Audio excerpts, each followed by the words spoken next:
Vale. Okay. First, thanks for having me here. This will be my third talk in English ever, so I hope to make it right. This talk is kind of a different talk in the sense that it's not a technical one. Well, it is, but it's not the core. So I am going to present you some ideas. So, as I said, this is my third talk in English. The first two ones were on 2006 and 2007, related with small talk and squeak. And after that, I take a long pause and I restart my learning with Faro just a year ago. And it's not full time; it's kind of a sparse learning. The second thing is that I am not a programmer. I am more like an academic, theoretical guy in rehab.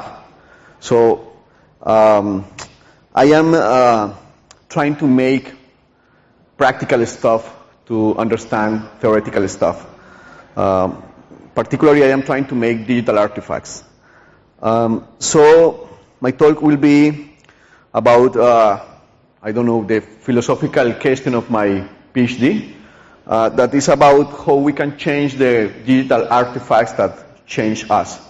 This is the core issue that I am trying to research. I have been a long time user and activist of free software in Colombia, and I am a member of several local communities, and that informs my research in a sense. So I have been making advocacy for open government, open internet with a group called Red Pa Todos, hacker and maker culture with a local hacker space called Hackbo, and a virtual community called Colibri for Comunidad de Software Libre de Colombia. Well, these related issues, in particular, some that is related with open access and science. So this talk will be mostly about the ideas behind a prototype. I will be showing you the prototype if I have the time, but I am most worried about presenting you the ideas. Dan Ingalls said that the computer should be at the service of the creative human spirit, so I will try to show you some of these ideas that I am trying to express by using small talk. So some of you will be familiar with most of the small talk ideas, but many outsiders will not. And I think that this is a good opportunity to try to connect the small talk ideas with broader communities. So I will try to convey some sense of opportunity. I think that there is a lot of sleeping ideas behind small talk. And they can now reach a bigger and broader audience. So if you see you have this kind of ideas about liveness, self-containment, kind of an integrated and a continuum between objects all the way down and kind of fuzzy frontiers between language, environment, document, apps. And I think that we have now like a proper time for these kind of ideas in several contexts. One of them is open and garage science. So mostly when we approach small talk, we have like a divide between two kinds of populations, if you want. One are developers, like most of the people that is here in this meeting, and the other one is newbies, like children and young people. But there is not much in between. Like you have like these two populations and not much between. And I think that now with this uncharted territory of open and garage science, you can start to spread the ideas of small talk in this kind of new environment or new context. Full memories of the talk will be here. This is made in a mind map software, but I will export the talks also as an image, so you can see them even if you have not the software. So when I talk about science and open citizen and garage science, I am trying to refer to some ideas that I want to define first. The first is the idea of open. So this idea is inspired by the free, libre, open source software principles. The idea is to share access to several things, mainly the process, not only the final product. So when we, the people that are in academia, start to make some research, we are like making this research in a closed environment. And after we ended this research, and after years maybe, we start to publish some papers. So the idea of free, libre, and open source science is the idea that we should share the process, as happened with free software. And also share the code that supports our claims and the data. And is also related with garage science in the sense that there is also a concern about trying to dislocate the place where usual research happens. So research happens almost all the time in academic institutions. But just the last week, by a happy coincidence, I was like landing in an event that happened here also in Argentina, in Buenos Aires, that was Abriendo la Agenda de Desarrollo, and was an event about open science and in Latin America, Canada, and United Kingdom. So trying to make like a global agenda for these kind of concerns. In this case, there were several universities, and there was a kind of a lack of civil institutions, if you want, or hobbyists, because I don't, except for myself, I don't see anyone from hacker spaces or maker spaces or fab labs. Mostly was academia talking about openness, but without people beyond academia. But anyway, was a kind of an interesting effort in trying to speak and think about how we can open the agenda for science. And this is this kind of uncharted territory that I am talking about. So I think that small talk has a particular potential here that many other tools don't have. So, and when I talk about citizen science, there is like two kinds of approaches. The first one is this idea of crowdsourcing, like the SETI at home, this Search for Extraterrestrial Intelligence. So the idea is that people in scientific institutions take a problem and like spread the capacity to solve this problem with people outside the institution. That's the most common approach to the idea of citizen science. But there is another approach that is because in this approach, the questions still come from academia. Academia is the place where the people is thinking about the questions and trying to spread this kind of potential to solve the problem in the civil society. But there is another approach, not so popular, but is that we could use the science methodology for civical problems. So public spending, elections, stuff like that, but using this kind of accountability that science has behind. So I will start to talk about some kind of metaphors that we use all the time. We take the metaphors for granted because part of the power of the metaphors is that we don't need to think about them once they are introduced. So metaphors connect those to maybe I will be talking in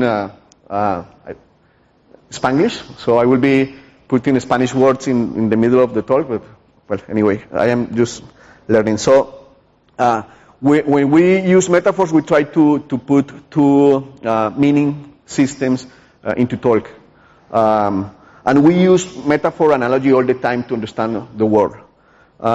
So one of the taken for granted metaphors is the metaphor of the desktop, this one. And we extend that metaphor when the informatics became popular at the 80s. So we have this kind of desktop inside a desktop, and that's where we think all the time. Well, most of the people. But for me, it's kind of a not so powerful recurrence in the sense that we sit down in our desktop and open a desktop and start to think in the usual metaphors that we use in the physical world. And for me, this is kind of a Matryoshka doll, like you have a doll inside a doll inside a doll, but there is no powerful recurrency there. So I will try to talk about really quickly about two traditions. So the first one was the Unix fathers traditions. These are Ken Thompson and Dennis Ritchie. And they are like, in some way, confined by the cultural surroundings, the material cultural surrounding them in the 70s. So they use this kind of teletype and put commands, and the commands need to be short because they have this kind of really slow machines. And from there we have this kind of common user interface, the CLI, the command line interface. But at the same time, just 1 year of difference between these two, we have the Dynabook and the children of the Dynabook. So two different cultures about what computer can be. In this, we have now some kind of dystopia in the sense that we have the legacy of this culture, the culture of the Unix system, with kind of the superficial stuff behind Smalltalk. So we have this kind of machines, the Alto machine, and a lot of nice ideas like a Sketchpad from Sutherland and the interface that we all know, Smalltalk from the 70s. But for me, there was a lot of nice and powerful ideas behind the Dynabook. I just want to talk quickly about some ideas of Jerome Bruner, this cognitive scientist, that says that when you understand something, you understand that something in three ways: enactive, with your body; iconic, with images; and symbolic, with symbols. The problem was that when this idea of popularizing computers went out, we don't get this symbolic approach, only the inactive and iconic. So we all the time are just moving icons, like enacting with these icons, without the possibility to express symbolically what we want the computer to do. And that's something that most of the people lost when this Unix paradigm and its legacy became popular. So we have this place for thinking most of the time, that this is the place where our intellectual life happens, when we write a grant or a paper, like happens finally there. And for me, this is a lot of,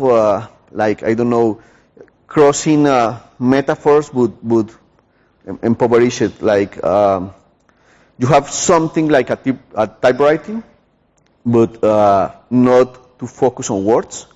So you, at the same time that you are writing, you are thinking in the typeface, in the size, in the position, stuff like that is just making noise. You have something like a printer, but not with all the control that real printer gives you, a printing press. And you have something like a telefax, but most of the time it's for people tweeting about what they are eating and stuff like that. So I think that we can use this in a better way. So I start to deconstruct these ideas and to think another kind of ideas about writing particularly. So I will be presenting these ideas. Oops. These another metaphors, if you want. So for me, the most adequate metaphor for thinking about writing, particularly writing for academia, but for anything, any kind of writing, is the iceberg metaphor. It's a metaphor that a lot of people use for a lot of stuff, but I think that it applies very well for writing. So surface is the publication. when you finally put your paper out. But in the bottom is writing itself. So you have here versioning, variations of the same paper, data, queries, bibliography, not only the one that you quoted, but the one that is behind your thinking, even if it was not quoted. And the thing is that I think that we can rethink the way that we write in general, and in particular for academia. So you can focus on words. When I try to present these ideas, most of the people think in the terms of the usual metaphors, like Word, for example. But there is a lot of new writing platforms. For example, Ghost, this one, that is for blogging. And most of the people, when they are blogging, they are not thinking about bold, italics, typeface. They are thinking about what they want to blog, and maybe they are blogging from a mobile device. So they need to focus on words. And this kind of interface try to put the people to refocus on words. It's the same case for Substance. It's a JavaScript library for writing for science and publishing for science. And it's the same case for Ulysses, a desktop publishing software for writers, for creative writers, like people who write the scripts and stuff like that. Scrivener is for the same people, it's for Windows and other platforms, but it's trying to focus on words.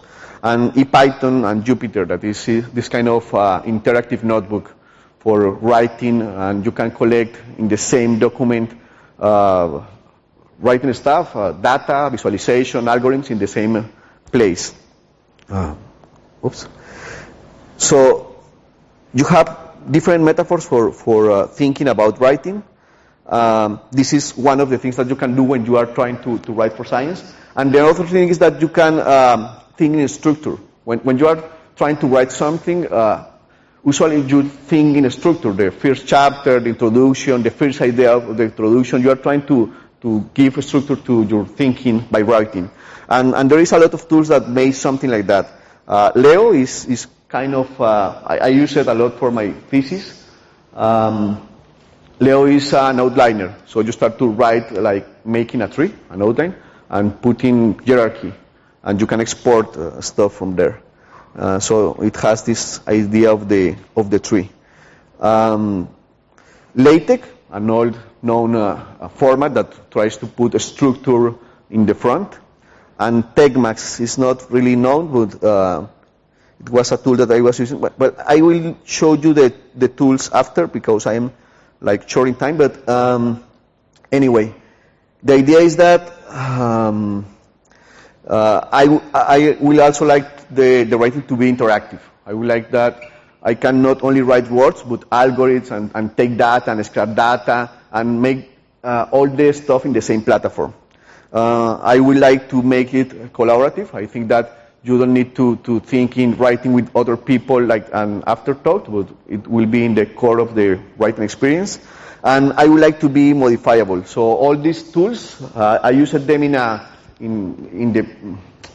some way, but the problem with them is that they are not modifiable. Like LaTeX is like LaTeX, Leo is like Leo, ePython is like ePython, and if you want to change something inside the tool, it's really difficult to make that. So for me, the main advantage of using an environment like Faro and Smalltalk is that you have this kind of continuum, so you can start to change the tool as you use the tool. It has this kind of integrated environment, like with Faro. We use it a lot in the hackathon. So when we are making hackathons with this software, we start to change the software as we go while the hackathon is happening. It's normal. And it should be like based in the idea of modifiable tools. So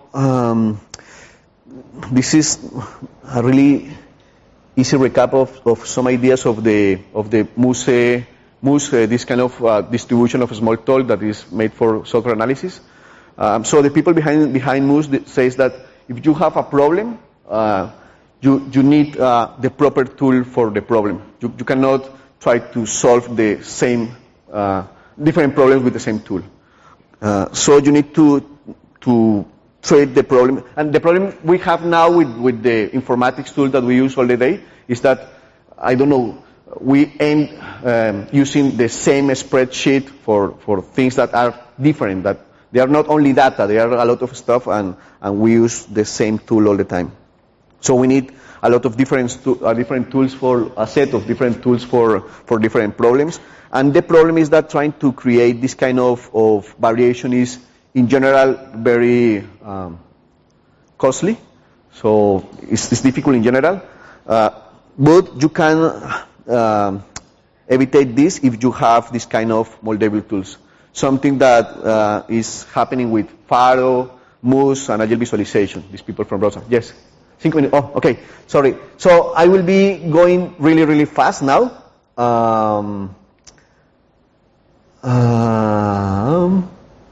So we are making a lot of hackathons and workshops to try to make this thing happen. I will be showing you this idea, this particular idea, like a prototype. The prototype is becoming unresponsive, but this is the idea. So you have an outliner, something like this, and you can start to write in this outliner, and you have an algorithm that traverses the tree and export this tree in a format, and you can, after that, export as HTML or PDF or stuff like that. And this outliner has like tagged nodes. Some nodes are just text, and others are code. And this code is integrated with the rest of the platform. So, for example, and created new nodes is just making this and putting this and just putting stuff in the proper place of the hierarchy. I will show you some of the trees. This tree is pre-done. So suppose that you want to know how two political candidates use social media for a campaign. Let's say in Buenos Aires, for example. So in this case, you can, it's just to give you some kind of a panoramic view of how we use social networks. So there are 2 visualizations made in this tool. This is my activity in Twitter. Let me show you. So this is an histogram of what I tweet. So I have these three bars. One is for tweets, the second one is for retweets, and the last one is for replies. So it gives me a panoramic view of what I am trying to communicate in Twitter. I am in a monologue or I am in a dialogue, so that's the thing that I can answer with that. This is another view of this. These scrappers and all this code was made in these workshops. So this is for tweets, this is for retweets, and this is for replies. So I am in a dialogue, in a sense. And we can see some other politicians, for example, I have 2, because I have seen that all the people is talking about the balotaje all the time. So I think that was kind of, I was curious about how these politicians are using social networks for that. So this is for Scioli. He only tweets. He's in a kind of monologue, in the sense that he don't retweet or reply to anyone. It's just a panoramic view. I am not saying nothing about the particular candidate. And let's see how behaves Macri.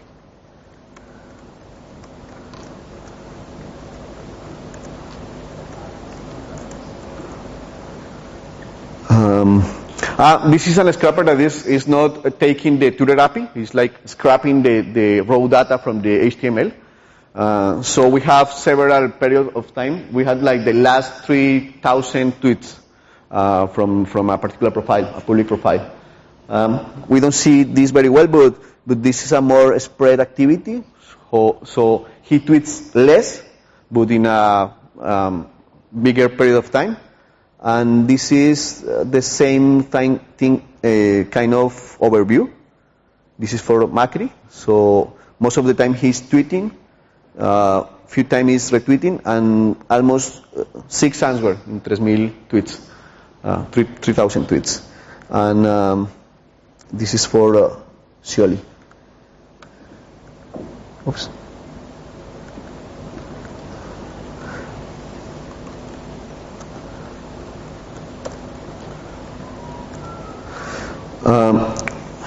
So it's really kind of a really easy idea. The idea that when you write, you can use another metaphor. This metaphor can be something like an outliner, and you can combine text, plain text, with code, and you can extend the tool while you are writing in hackathons, in workshops.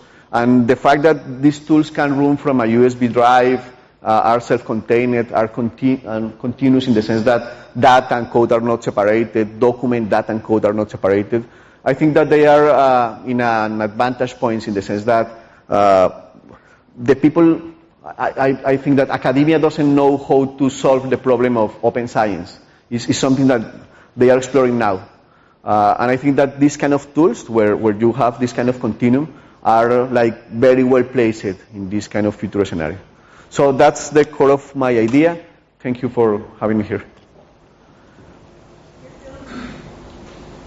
So I have a question. So this tool, I don't know if I get this impression from what you just showed, but it's like a data visualization tool mainly, like for statistics, well, or you want it to be in motion?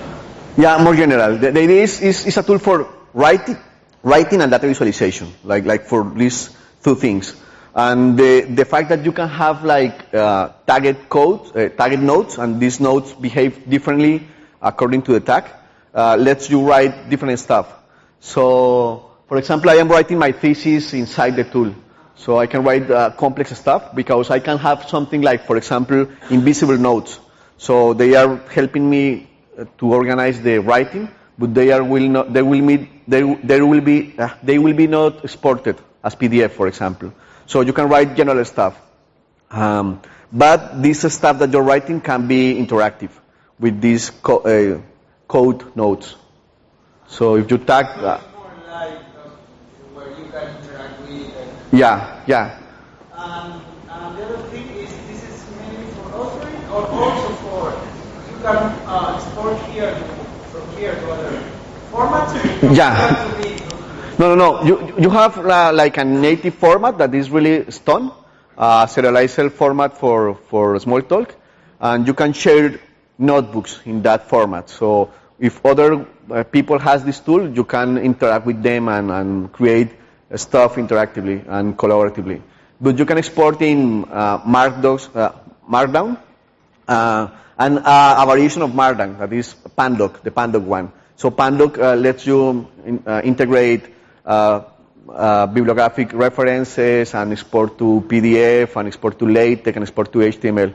So you write here, but you can interact with another formats for the desktop or for the web. Are you familiar with WhatsApp?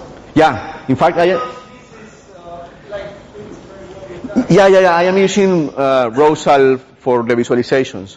So my idea is, in fact, I think that Rosal is like also very well placed in this new territory of open science, because you are like talking with live objects all the time. So these visualizations, I just changed them this morning before the talk, and it's really easy because the objects told you all the time. So these nodes are really playgrounds, interactive playgrounds inside a tree, and they can have browsal calls and stuff like that.